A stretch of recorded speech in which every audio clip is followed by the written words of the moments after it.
We'll go over each bone now, one at a time. We'll go through the upper division of the appendicular skeleton, pectoral girdle, bones of the upper extremities, then we'll move to the lower division of the appendicular skeleton, pelvic girdle, bones of the lower extremities. I'm going to zoom in a little bit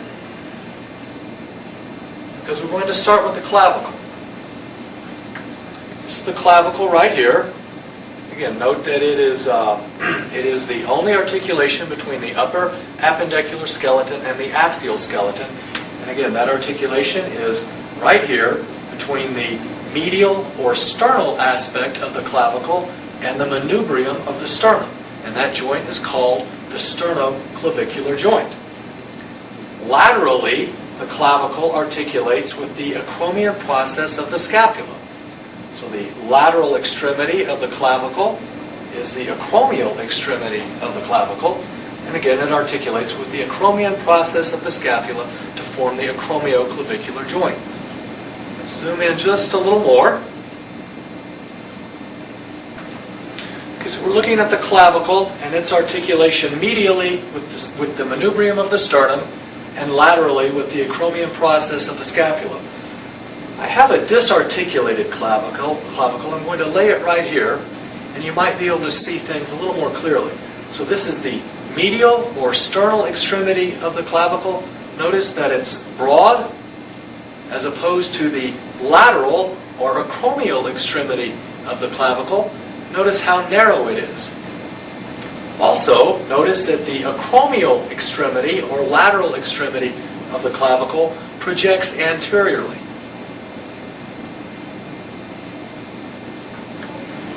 Our next bone is the scapula.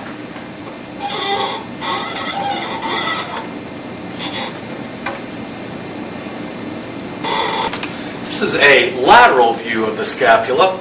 We can see the acromion process, the coracoid process.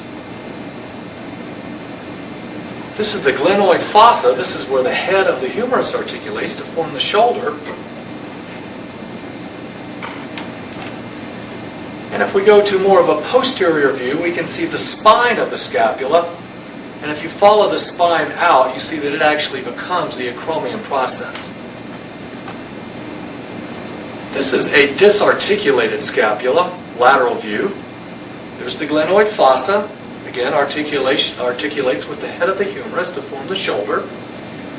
This superior process is the acromion process, which articulates with the acromial or lateral extremity of the clavicle to form the acromioclavicular joint.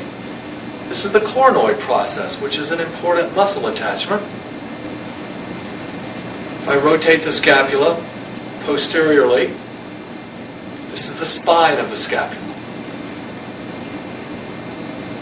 Now let's concentrate on the bones of the upper extremities. When I move out of the way, you'll see that I've placed the skeleton in anatomical position as I am standing now.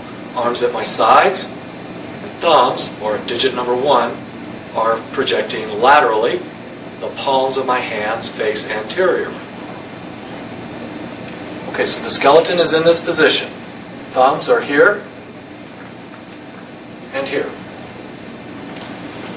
Very quickly, just by overview, before we get into each individual bone, the bone of the upper arm or the brachium is the humerus. You already know that the head of the humerus articulates with the glenoid fossa of the scapula. That articulation is right here.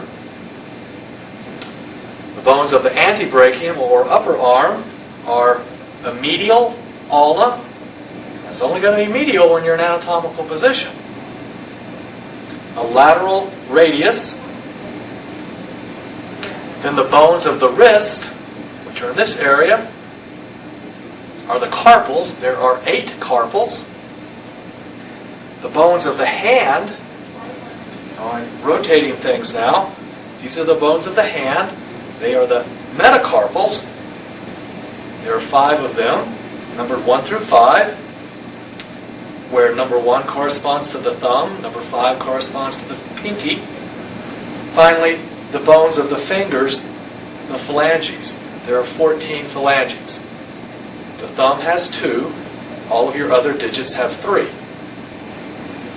I've zoomed in now. I want to focus on the humerus. And I think that with the appendicular skeleton, much more so than with the axial skeleton, it's very, very helpful to use the articulated skeleton in conjunction with the disarticulated bone. Certainly you want to use both. A lot of the things that I show you, I will be showing you first of all in the articulated skeleton, and that you will not be able to see them completely clearly, but then rest assured I will show them to you again disarticulated, where I can really zoom in and show them to you. But I'm afraid that if we jump right to a disarticulated bone, that you lose some of the perspective. So let's try it this way. The proximal aspect of the humerus has a head. The head is right here, and as I have already said, the head of the humerus articulates with the glenoid fossa of the scapula. That forms your shoulder. This is the greater tubercle of the humerus. This is the lesser tubercle of the humerus. Important sites for muscles to attach. This is the coronoid fossa of the humerus. The coronoid process of the ulna will articulate with the coronoid fossa of the humerus. If we flex the arm at the elbow,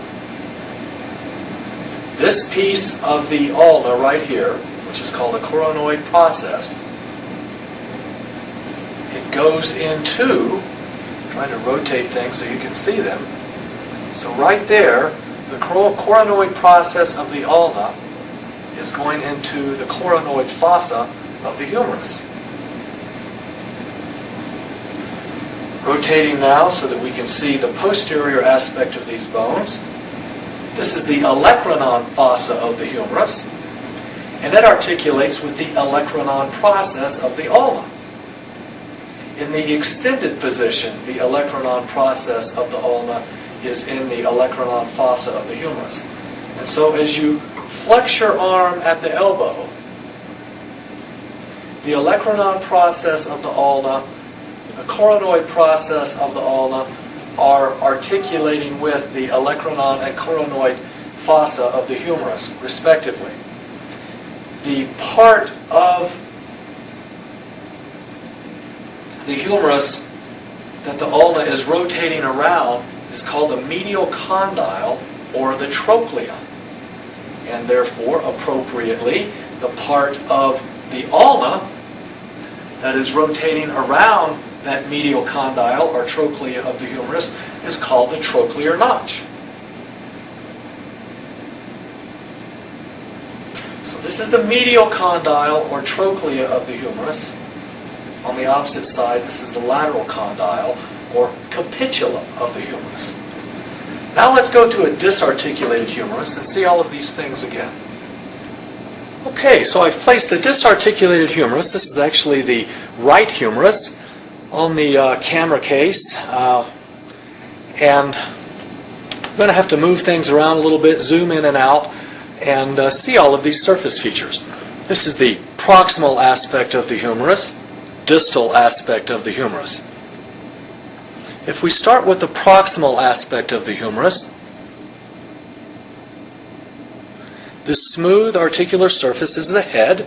One more time, that articulates with the glenoid fossa of the scapula to form the shoulder.